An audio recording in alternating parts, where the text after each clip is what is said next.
저는 3D 프리랜서이며 일반적인 직장인분들과 절반도 안 되게 일하지만 충분하게 벌며 여유로운 삶을 살고 있습니다. 사실 저는 더욱더 일찍 프리랜서가 되고 싶었는데 제가 프리랜서가 되는 걸 늦춰지게 한 요인이 무엇이었을까 생각해보았습니다.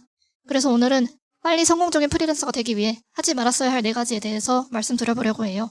하지 말았어야 할 행동과 생각. 첫 번째는 주변인들의 조언을 듣지 말았어야 했다.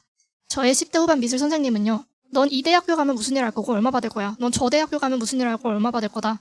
이런 식으로 오로지 저의 성적과 그에 따른 대학교로 저의 모든 직업과 인생이 결정될 것처럼 말했습니다.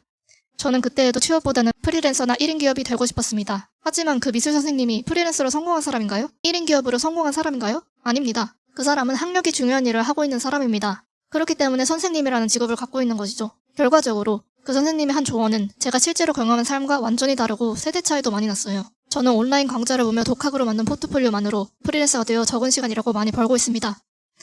또 다른 60대 교수님은요. 학생들이 학교를 졸업한 뒤 프리랜서가 될 수 있다는 생각이나 언급 자체를 안 하셨습니다. 그러한 경로를 생각조차도 하지 못하시는 것 같았어요. 너희 취업 안 하면 뭐 할 거냐? 공모전 내서 상금 받는 걸로 살 거야?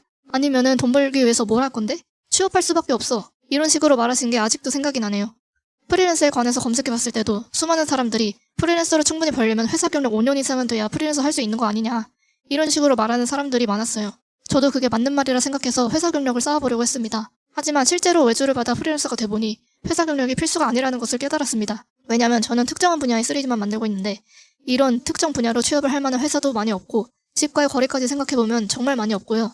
만약에 찾아서 힘들게 회사 다니고 이사까지 가서 경력을 쌓는다고 해도 제가 정확히 원하는 업무를 할 수 없을지도 모릅니다. 경력을 쌓고 나서 그 이후에 원하는 것을 하려고 하지 말고 차라리 처음부터 내가 원하는 방향의 포트폴리오를 만들어서 그 포포를 보고 연락 온 회사들과 외주를 하는 게 훨씬 더 빠르고 만족스럽게 제가 원하는 일을 할 수 있는 방법이었어요.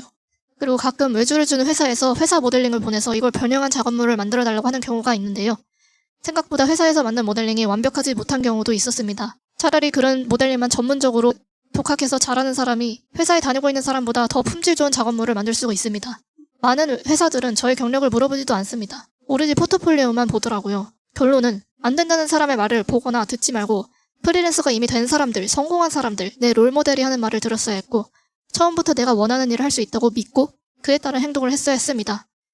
두 번째는 누구나 할 수 있는 일에 집착하지 말았어야 했다입니다. 저는 예전에 경쟁자가 많은 일들을 한 적이 있어요. 예를 들면 온라인으로 쉽고 빠르게 돈 벌 수 있다는 방법들을 이것저것 해본다던가 작은 회사에 취업한다던가 하는 것처럼 누구라도 시도할 수 있을 만한 일들, 경쟁자가 많은 일들을 여러 개 시도해보며 운 좋으면 쉽게 돈 벌 수 있을 거라고 착각했습니다. 하지만 그렇게 시도한 것들은 모두 망했고 제가 실제로 적은 업무량에 비해 큰 돈을 벌고 제 능력을 인정받는 경험은 제가 몇 년 동안이나 노력하고 연습한 것으로 벌게 되었습니다. 그것도 취업용 포트폴리오를 만든 것도 아니고 특정 분야에 특화된 포트폴리오만 만드니 일반적인 사람들과 차별화되어 외국이나 대기업에서도 저에게 일을 맡기는 놀라운 경험을 해볼 수 있었습니다.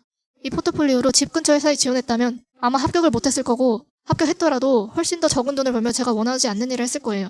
하지만 저의 특화된 작업물을 원하는 회사들은 외국에서도 저를 찾아 외주를 맡겼습니다.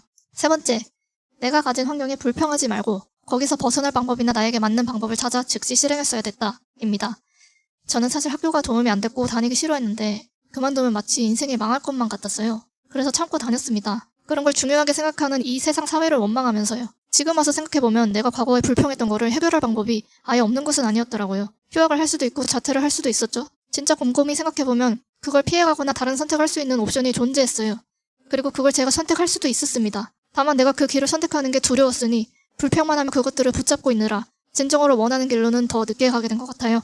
결국 그토록 싫어하는데 억지로 버틴 모든 것들은 결국엔 저에게 도움이 안 됐습니다. 지금 제가 돈을 버는 데 있어서 누구도 학력을 물어보지 않습니다. 정말로 포트폴리오만 중요하게 생각합니다. 네 번째, 싫어하는 것을 억지로 할 필요가 없었고 나를 위한 것이 모두를 위한 것이라는 걸 알았어야 했다입니다. 내가 어느 특정 분야에만 흥미가 있고 그걸 좋아하고 잘하는데도 불구하고 적당한 직장에 들어가거나 싫은 학교나 직장을 그만두기 아까워서 억지로 다니고 적성이 아닌 진로를 선택하는 것은 나를 포함한 그 누구에게도 좋은 일이 아니더라고요. 만약 내가 좋아하고 잘하는 일을 하면은 나도 행복하면서 나에게 일을 맡기는 사람도 만족하면서 모두가 좋을 수 있는데 원하지 않는 일과 공부를 하면 그건 나를 위한 것도 아니고 나는 그 일에 100% 최선을 다하고 싶지도 않을 겁니다. 따라서 나와 연관된 회사나 학교에도 좋은 영향을 끼치는 것도 아니고 그 누구에게도 좋을 게 없는 행위입니다.